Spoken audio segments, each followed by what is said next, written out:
Hello, everyone. In this section, I would like to talk about the brain control of sleep and wakefulness. So, we know that sleep is homeostatically regulated, that if you lose sleep, that it is made up in subsequent nights. So, one could theorize that there's possibly something like a sleep promoting chemical that builds up throughout the day. And that the longer you're awake, the more of this sleep promoting chemical exists until it overwhelms you and you go to sleep.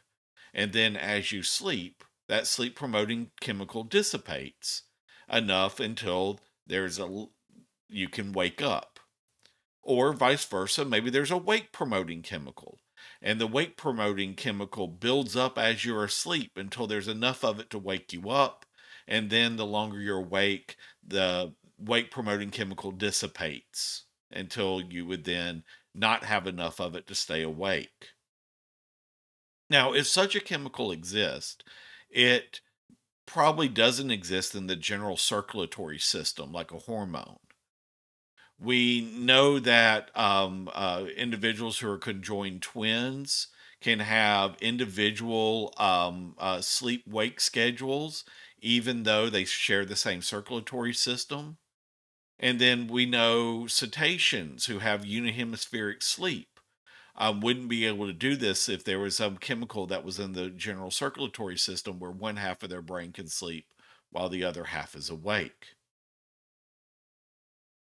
So people thought that they had found such a chemical with adenosine. And you actually see this mentioned in a lot of kind of popular science, in even some like intro psychology textbooks that will talk about how the role of adenosine in sleep. So in the late 1990s, Tarja Porska-Heiskin, working with Bob McCarley, um, did in fact find that adenosine, which is an inhibitory neurochemical, builds up as through prolonged wakefulness and then dissipates with sleep. And it does this selectively in the area of the brain called the basal forebrain. And why this is important is the basal forebrain projects acetylcholine to the outer cortex. Remember earlier when we talked about beta activity when you're wide awake.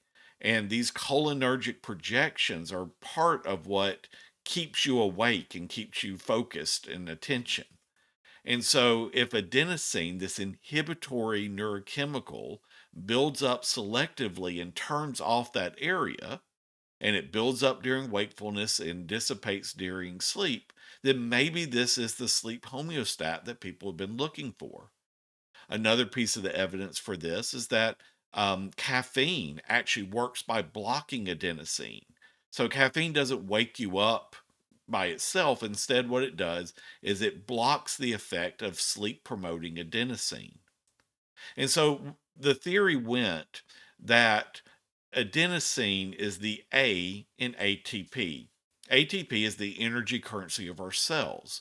So as our body uses energy, it would break down ATP and therefore create more adenosine the longer you're awake.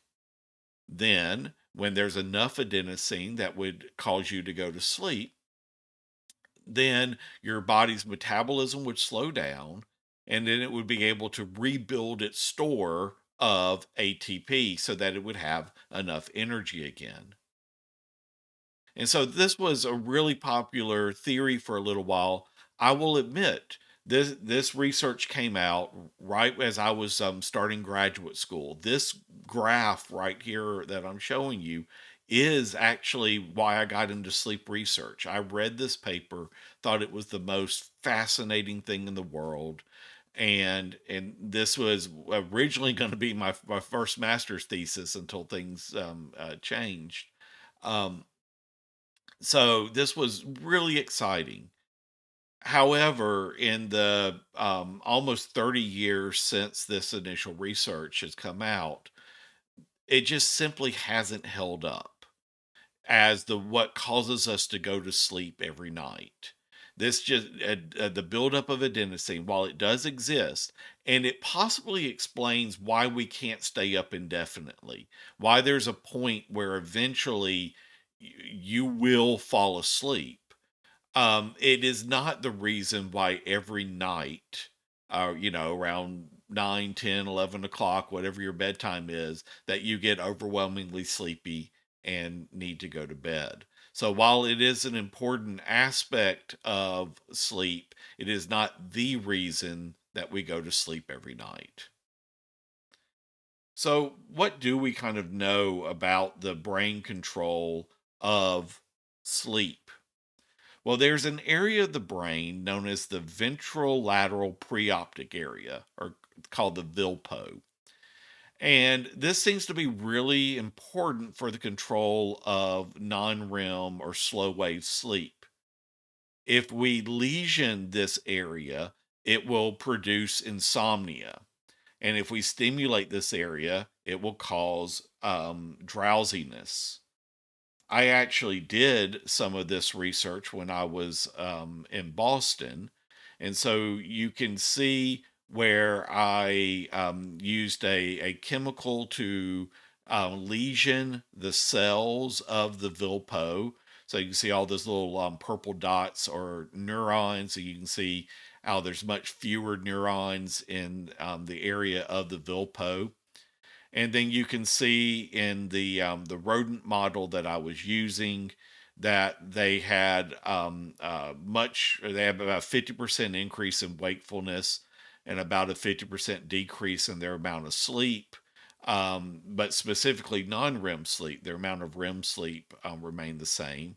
And you can also see that their circadian rhythms also remain the same as well. So this was selectively about non REM or slow wave sleep that it affects. So, what the Vilpo does is it projects inhibitory signals to areas of the brain that are responsible for keeping us awake. So, in a way, you can think of that our brain has an on switch and an off switch. The on switch are neurotransmitters that come from a variety of areas of the brain that activate the brain and keep you awake. So we already mentioned the basal forebrain with acetylcholine, but you also have things like norepinephrine from the locus ceruleus, acetylcholine from the LDT PPT area. We have histamine coming from the turbomammillary nuclei. We have serotonin coming from the raphe nuclei.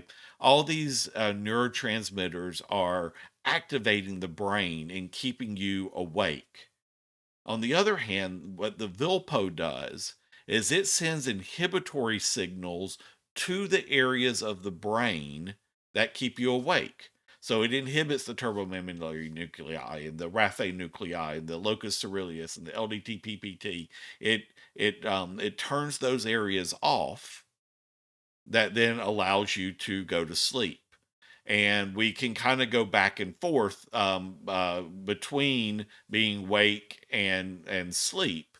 And there's this other chemical known as orexin, which is kind of the stabilizer. It's what kind of allows us to have long term, prolonged sleep bouts as opposed to kind of rapidly shifting between sleep and wake. In fact, people who have neuronal degeneration that has destroyed these orexin neurons do rapidly switch between sleep and wake, is known as narcolepsy.